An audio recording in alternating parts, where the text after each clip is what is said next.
area.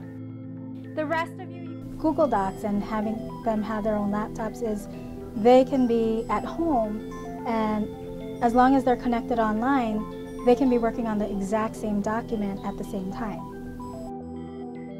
Well, one of the key benefits to the laptops in my classroom, I think, is the opening up of learning. So it's no longer just between one student and myself, but it's open to the whole class. One of the key sites we use is Ning, which is a social networking site. I use that with all of my 8th graders, and it gives them opportunity to blog, where everybody can read what they're blogging. They post videos, and we've been writing a continuous Latin story on there, and so it's neat because both of my classes can participate in the same place, and so they can learn from each other and not just from me. We've set up a Ning website, which is a social networking site that's an enclosed social network. And Ning, this enclosed social network, has allowed my students to embody characters from our books. So they enter the social network as the character of Holden Caulfield, or as the character of Jane Eyre. And then Jane Eyre and Holden Caulfield get to interact in the digital world, which is a super neat way for them to see how characters might actually influence each other and where the similarities are and the differences are between all the texts that we've read. The Ning that was set up, it's called Ask the Rabbi, and students, if they had a question about Judaism, since we were learning about that in the Old Testament class, they could ask Rabbi Avi Olitsky, who is answering the questions as they come. And we've had him in class first to talk to the kids.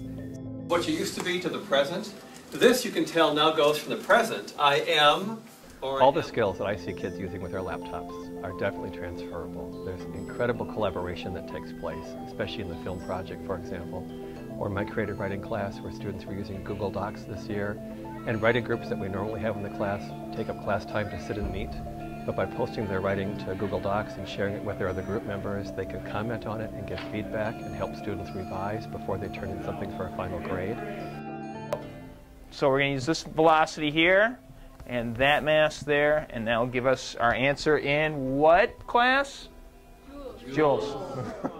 Something that when we collaborate, we're using this data much like a scientist would be using this data, in that they'd be showing this to their colleagues, they'd be showing this to their mentors, and we're going to be doing the same thing with our experiments, whether it's taking, measuring electricity, measuring temperature, measuring forces, looking at transpiration rates of plants, all sorts of things with these probeware that we can plug into these laptops. I know one project we do at the junior high where they have to do a PowerPoint presentation on one of the Old Testament figures, and then they teach each other in small groups using their PowerPoints. I've also tried something different this year.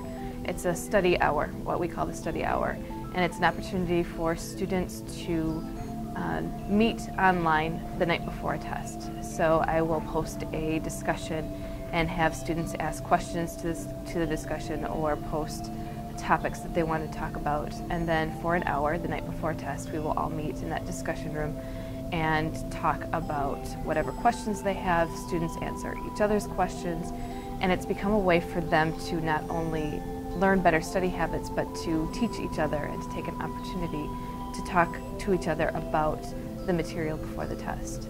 And it's better than a conversation in class in that if they're not able to process it fast enough and they're not hearing it or they're not able to write it down, it's there in writing for them, so they can go back and they can refer to it if they need to.